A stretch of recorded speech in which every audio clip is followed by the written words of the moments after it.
그는 모두가 보는 앞에서 내 말을 중간에 끊고 음소거를 해버렸다. 하지만 여기서부터 이야기를 시작하기엔 이르다.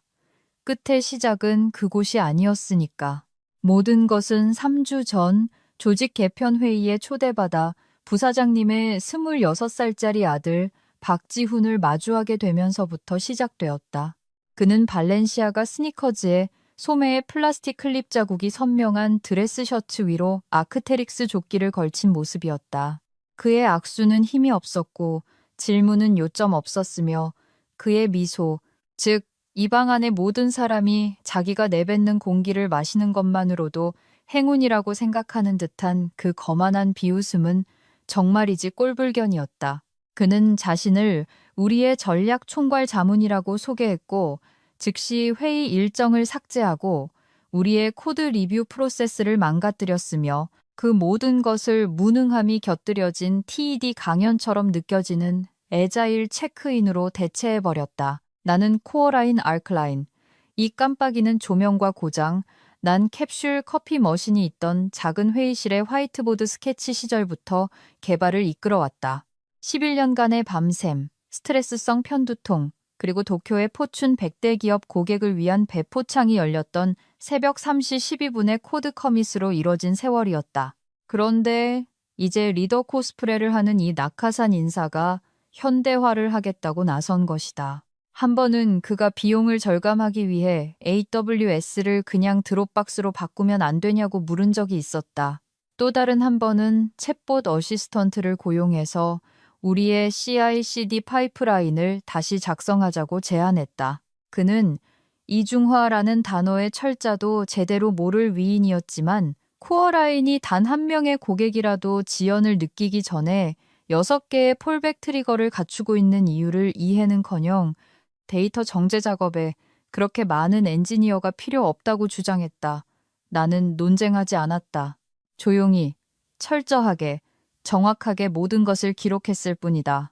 아이가 불장난을 할 때 소리를 지르지 않는다. 보험이 제대로 들어있는지 확인하고 비상구를 확보할 뿐이다. 그리고 기업의 인과응보가 그 희생자들에게 천천히 그리고 영광스럽게 찾아오는 것을 즐기는 분들이라면 구독과 좋아요 버튼을 잊지 마시길.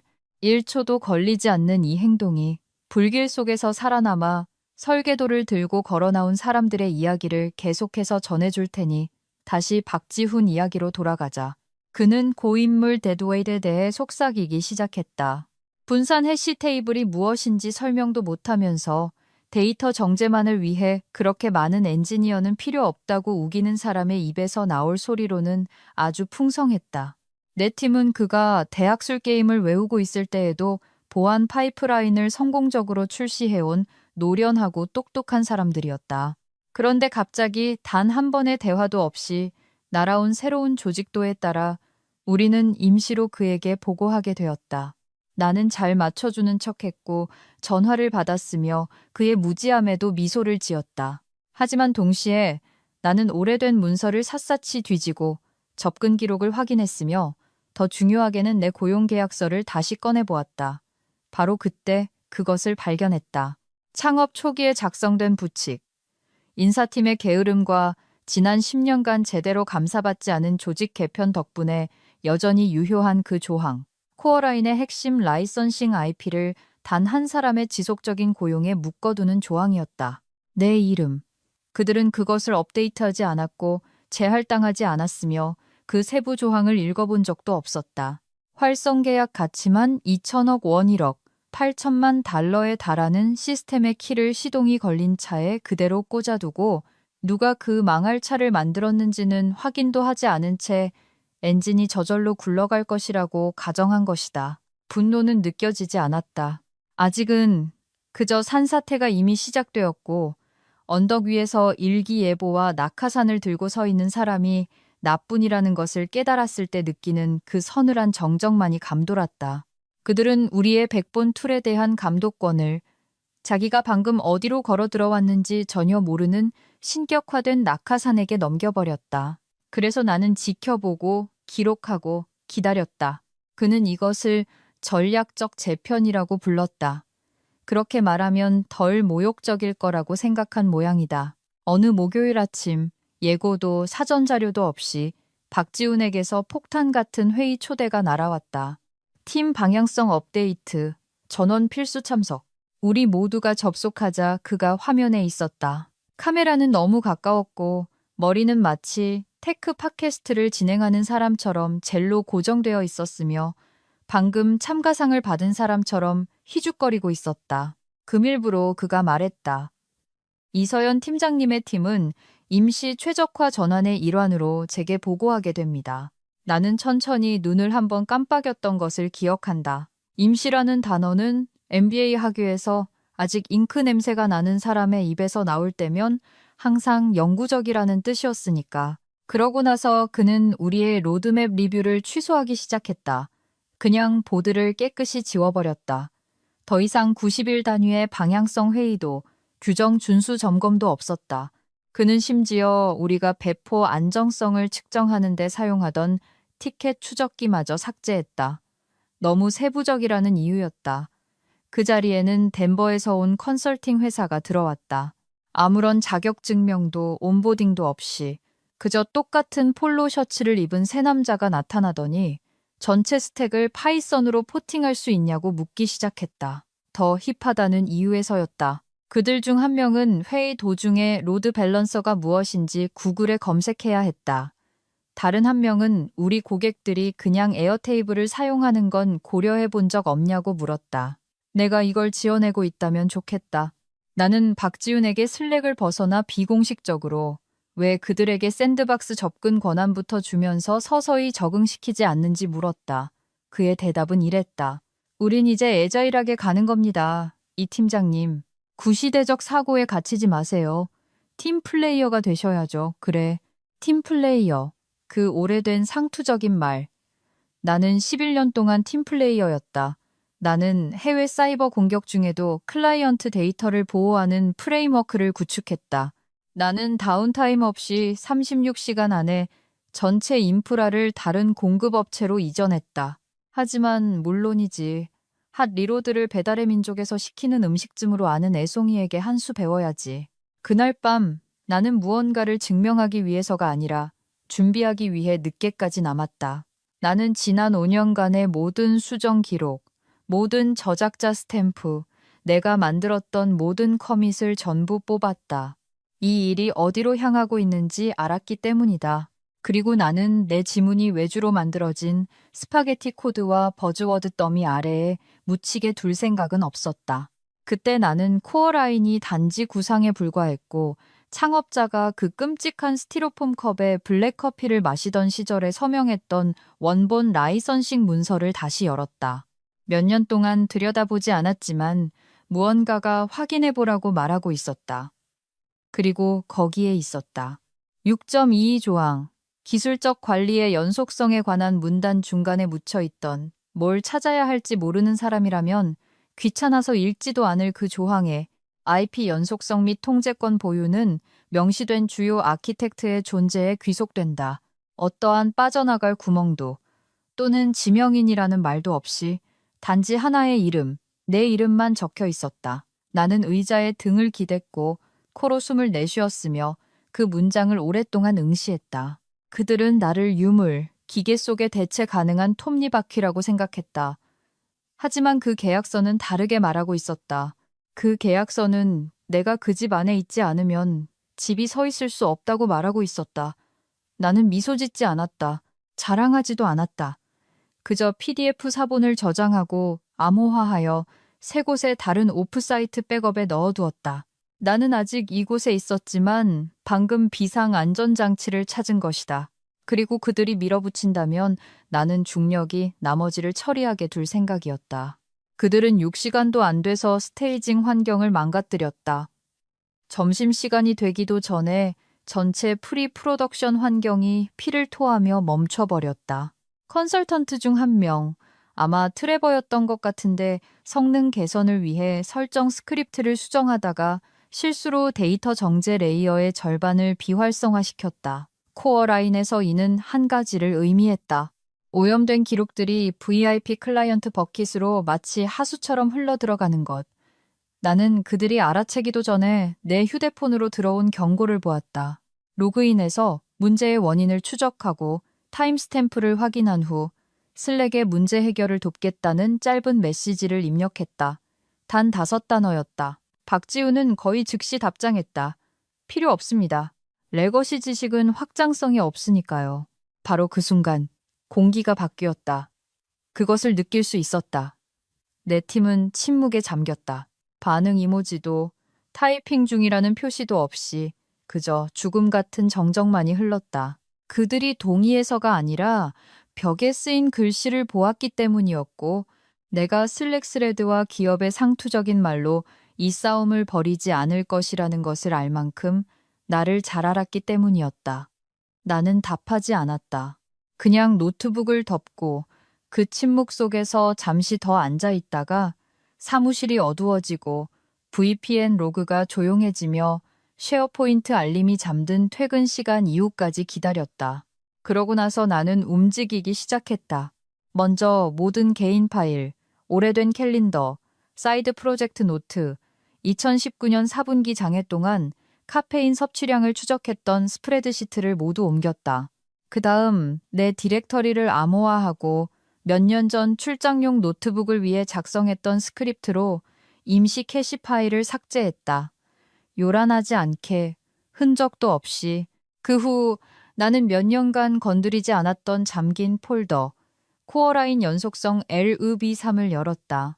그 안에는 IP에 대한 관리 연속성 문서, 저자 서명, 타임스탬프가 찍힌 커밋, 법률 부록, 그리고 내가 기록상 지정된 주요 아키텍트임을 확인하는 엔지니어링과 법무팀 간의 내부 이메일이 들어있었다. 메타데이터 로그를 훑어보다가 그것을 발견했다. 마지막 접근, 3개월 전. 접근자, 최지원, 우리 회사의 법무팀장. 나는 잠시 그 사실을 곱씹었다. 최 팀장은 재미로 파일을 뒤적거릴 타입이 아니었다. 그녀가 그 파일을 열었다면 이유가 있었을 것이다. 그리고 그녀는 그 문제를 꺼내지도 경고하지도 않았다. 이는 내게 한 가지를 말해주었다. 누군가는 이미 그 조항의 존재를 알고 있었다. 그들은 그것을 보았다. 하지만 결코 그 조항에 따라 행동할 일이 없기를 바랐던 것이다. 글쎄, 이제는 그렇게 될 것이다. 다음으로 나는 내 사직서를 실제 종이에 인쇄했다. 코어라인이 첫 시드 투자를 받았을 때 사용했던 오래된 파란색 파일럿 펜으로 서명했다. 한 번 접었다. 극적인 연출 없이 그저 깔끔한 단절이었다. 화나지 않았다. 통쾌하지도 않았다. 그저 끝났다는 느낌뿐이었다. 내가 이미 그들이 알아챈 것보다 더 많은 것을 주었다는 것을 깨달았을 때 가슴속에 자리 잡는 그런 종류의 끝, 복수가 필요 없는 그런 끝. 왜냐하면 벽돌은 이미 헐거워져 있었고 나는 그 제거 설명서가 담긴 설계도를 들고 있었으니까. 나는 불을 끄고 사무실을 걸어 나왔다. 내 책상을 돌아보지도 않았다. 내일이면 다른 누군가가 그 의자에 앉아 너무 늦게서야 그곳에 더 이상 무엇이 없는지를 깨닫게 될 테니까 회의는 당연하다는 듯이 늦게 시작되었다.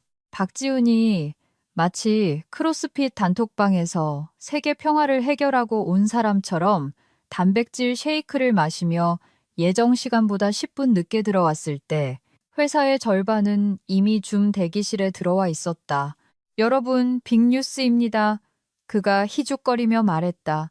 눈은 마치 자기가 쓴 대본조차 믿지 못하는 것처럼 노트를 힐끗거렸다. 코어라인을 아웃소싱하기로 했습니다.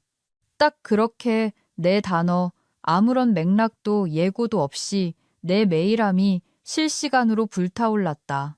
내 팀원들, 옛 동료들, 심지어 도쿄 클라이언트 스레드의 PM까지 소문이 사실이냐고 묻는 다이렉트 메시지가 쏟아졌다. 박지우는 마치 TED 강연 폭탄을 터뜨린 것처럼 계속해서 으스댔다. 향후 30일 동안 이서연 팀장님의 팀은 새로운 개발 파트너사로의 전환을 시작할 겁니다. 저희는 이 변화가 새로운 효율성과 현대화 경로를 열어줄 것이라고 믿습니다. 현대화 경로라. 이제 그들은 이걸 그렇게 부르고 있었다. 나는 음소거 해제 버튼으로 손을 뻗었다. 논쟁하려는 게 아니었다. 그저 팀이 무엇을 예상해야 하는지, 그리고 전환 시 우리가 이미 어떤 문서를 준비해 두었는지 명확히 설명하기 위해서였다. 모욕을 당하는 와중에도 나는 여전히 신경을 쓰고 있었으니까. 하지만 내게는 기회가 없었다. 박지훈이 먼저 클릭했다. 내 화면 하단 모서리에 그 메시지가 떴다. 호스트에 의해 음소거되었습니다. 그의 목소리는 계속되었다. 그동안의 기여에 감사드립니다. 이 팀장님. 지식 이전 과정에서 연락드리겠습니다. 바로 그 순간 마지막 스위치가 내려갔다. 나는 눈을 깜빡이지도 얼굴을 찡그리지도 않고 그저 표정 없이 가만히 앉아 있었다. 그러고 나서 아래로 손을 뻗어 11년 전 첫날부터 달고 다녔던 그 목걸이에 여전히 달려있는 내 사원증과 한 번 접힌 서명이 웹캠을 향하도록 한 내 사직서를 집어들었다. 그리고 그것들을 들어 올렸다. 하나, 둘, 셋. 그러고 나서 회의 나가기를 클릭했다. 아무 말도 반박도 없이 그저 침묵, 허공에 소리치는 수천 개의 슬랙 스레드보다 더 크게 울리는 그런 종류의 침묵. 대부분의 사람들이 보지 못했거나 혹은 알아채지 못했을 것은 내가 그 편지를 들어 올렸을 때 최지원 팀장의 얼굴에 나타난 표정이었다. 그녀는 내 화면 오른쪽 하단에 있었다. 회사의 법무팀장. 평소에는 무표정하고 항상 냉정했다. 하지만 내가 그 종이를 들어 올렸을 때 그녀의 눈이 살짝 커졌고 자세가 굳어졌다. 그녀는 일어서서 회의 중간에 화면 밖으로 사라졌다. 그녀는 알고 있었던 것이다.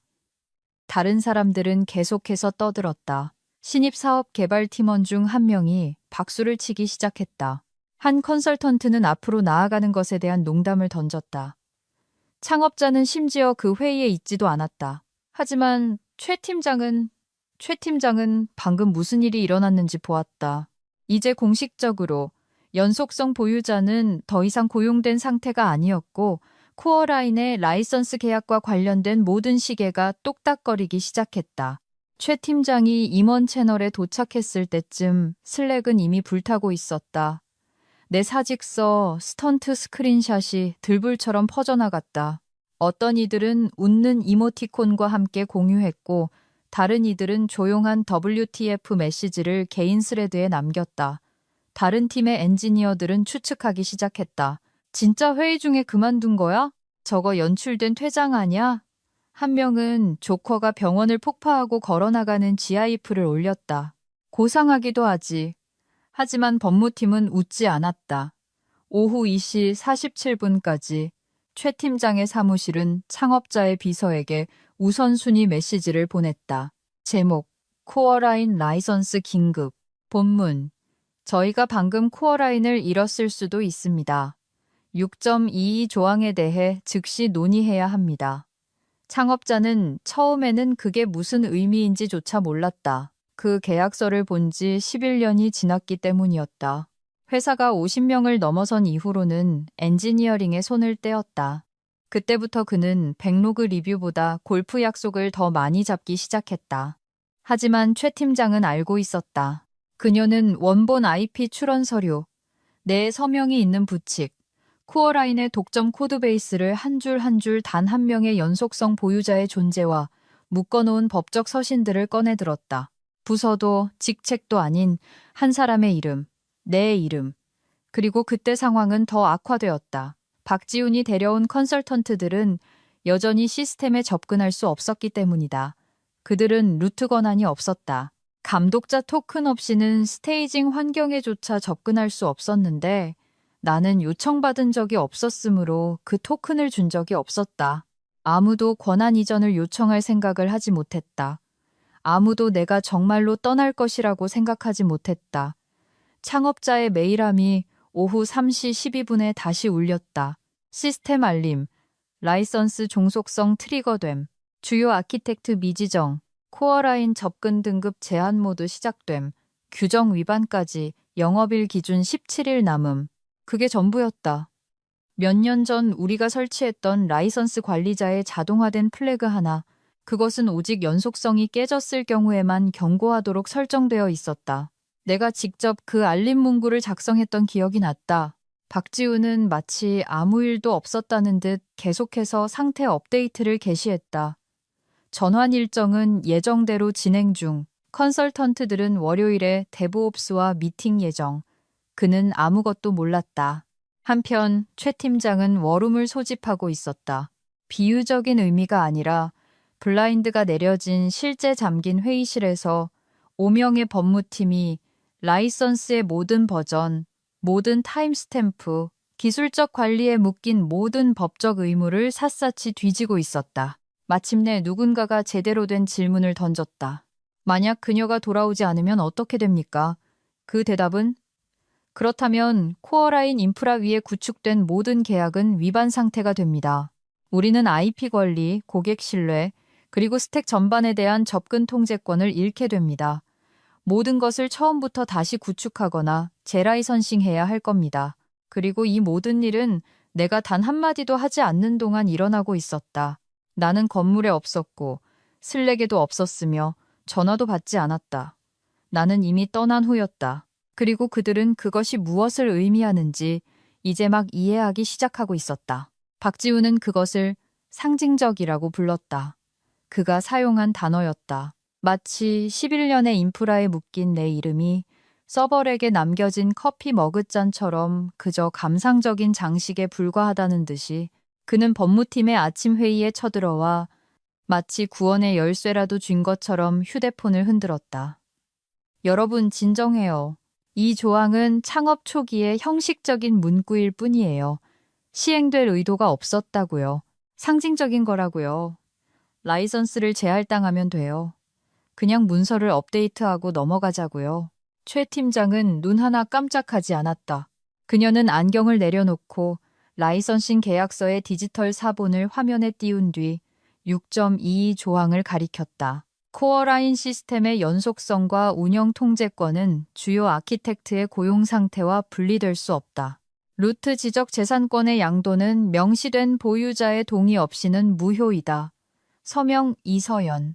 그녀는 글을 올려다보았다. 지극히 차분하게. 그건 상징적인 게 아니에요, 박지훈 씨. 법적 구속력이 있는 조항이에요. 그리고 당신이 방금 그걸 발동시켰고요. 그때서야 창업자가 마침내 개입했다.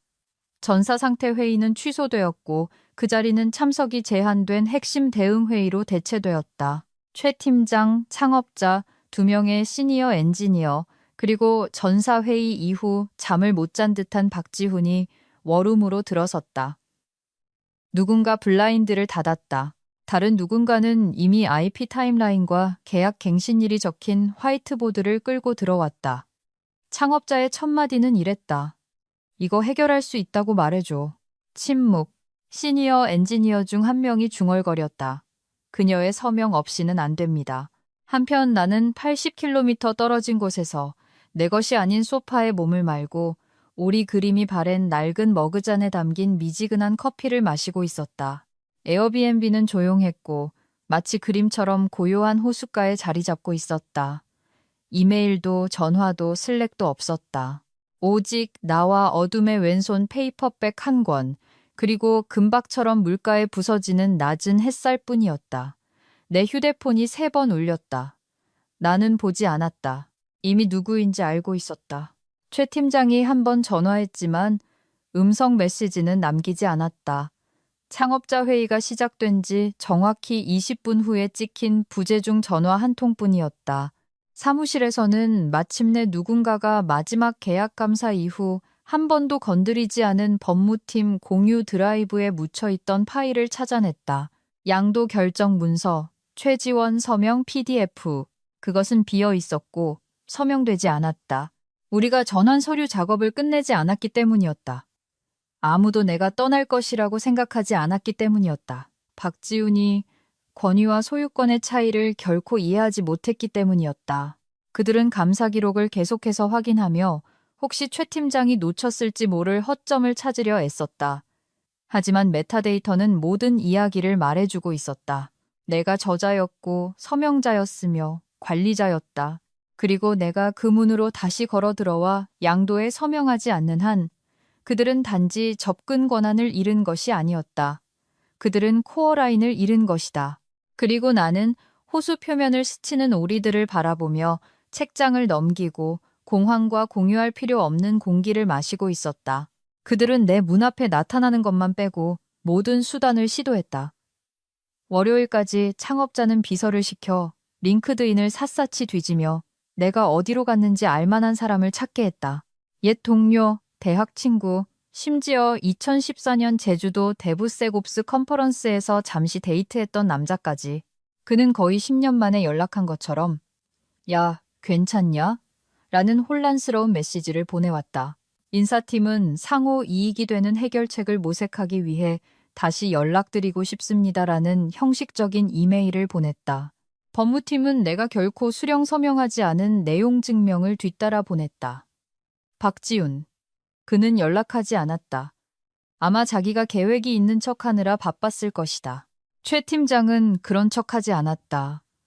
그녀는 임원진을 앉혀놓고 라이선스 계약서를 다시 펼친 뒤 단호하게 말했다. 영업일 기준 12일입니다. 라이선스가 무효화되기 전까지 남은 시간이에요. 그렇게 되면 코어라인에 SLA가 묶인 모든 클라이언트는 위약금 없이 떠날 수 있고 그렇게 할 겁니다. 창업자가 물었다. 코어라인을 처음부터 다시 만들면 어떻게 되지? 최 팀장은 웃지 않았다. 그녀는 그저 천천히 눈을 깜빡이며 말했다.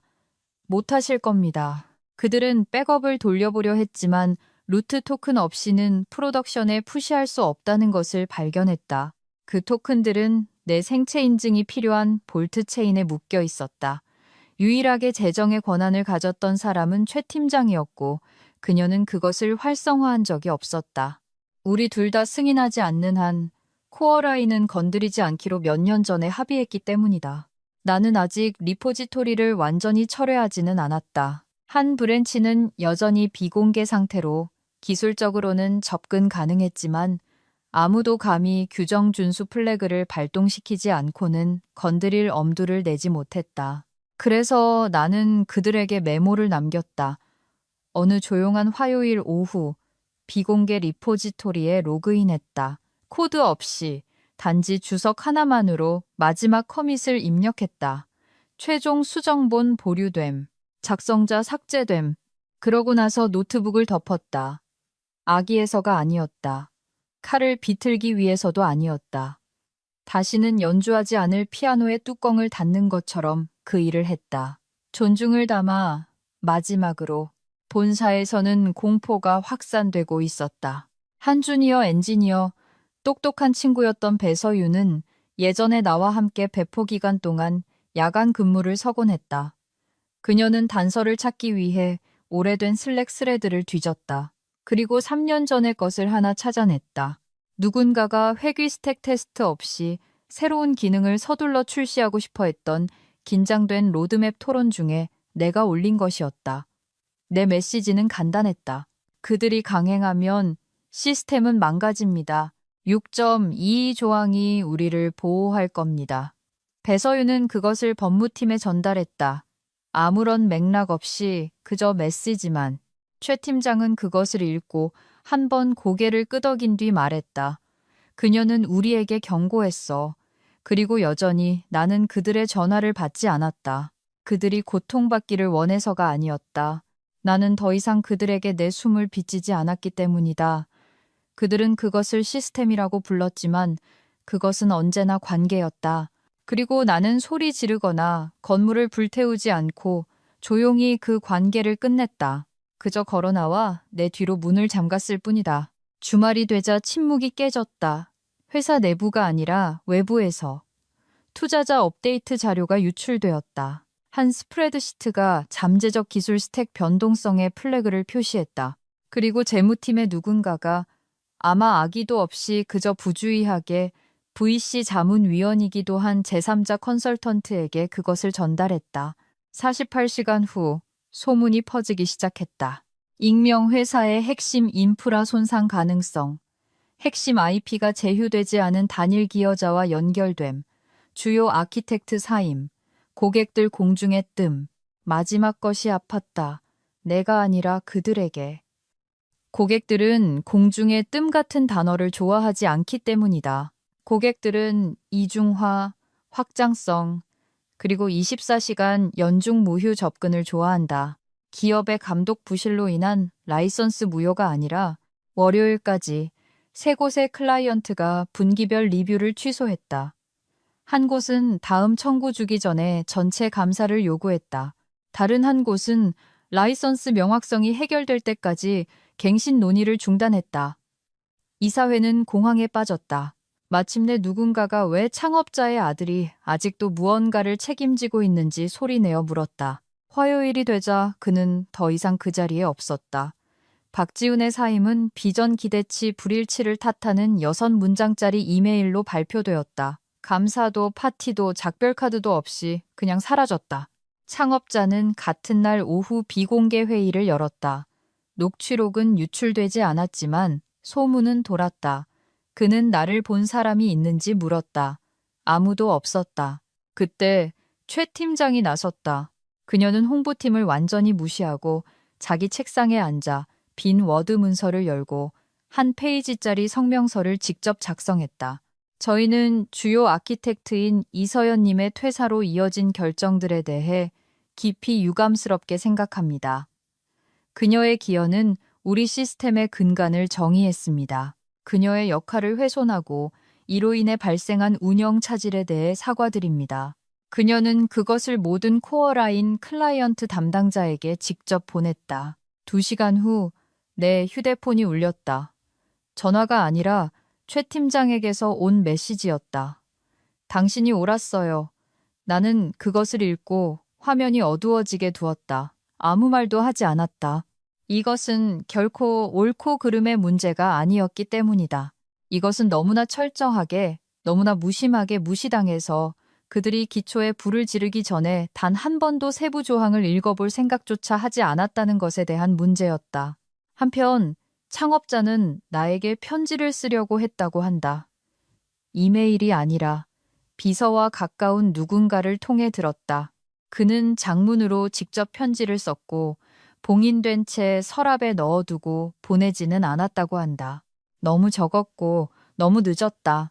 그는 여전히 이해하지 못했다. 그들은 모두 위기가 접근 권한을 잃은 것이라고 생각했다. 하지만 진짜 손실은 그것을 만든 사람이었고 그녀는 더 이상 머물 필요가 없다고 결정했다는 사실이었다. 바람은 예상보다 거셌다. 난폭하지는 않았지만 마치 서버가 숨을 쉰다면 낼 법한 끊임없는 윙윙거림 같았다. 나는 사막 가장자리에 서서 마른 흙에 부츠를 받고 누가 어떤 문서에 서명했는지, 누가 분기별 리뷰에서 공을 인정받았는지 신경 쓰지 않는 하늘 아래서 천천히 돌아가는 풍력 터빈밭을 바라보았다. 나는 더플백 하나, 반쯤 죽은 노트북, 그리고 특정 각도로 잡아야만 작동하는 충전기만 들고 그곳으로 차를 몰고 왔다. 마지막 커밋 이후, 그 모든 소동 이후 며칠 동안 노트북을 열지 않았다. 그들은 전화를 멈췄다. 심지어 최 팀장까지도. 그녀는 알았을 것이다.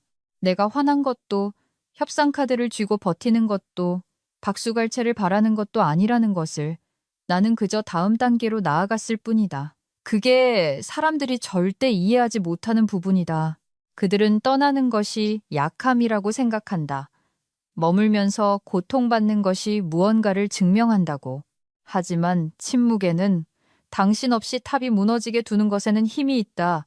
나는 렌터카 보닛 위에 앉아 노트북을 꺼내 부팅되기를 기다렸다. 배터리가 힘겨워했다. 사막의 태양이 화면에 반사되었다. 루트 라이선스 관리자가 로드되었고 여전히 로그인되어 있었고 여전히 내 자격 증명에 묶여 있었으며 여전히 기다리고 있었다. 나는 한 번 클릭했다. 빨간 상자가 나타났다. 모든 접근 권한 철회. 확실합니까? 나는 망설이지 않았다. 커서가 잠시 머물다가 자리를 잡았다. 클릭, 끝. 불꽃놀이도 경보도 없이 그저 화면이 어두워지고 시스템의 전원이 꺼지며 한때 소음이었던 공간을 사막의 바람이 채울 뿐이었다. 나는 노트북을 덮고 일어서서 걸었다. 그들에게서 멀어지는 것이 아니라 나 자신을 향해서. 나는 외주 인력이 아니었다. 나는 기반 그 자체였고 그들은 그저 엉뚱한 벽돌을 빼낸 것뿐이었다.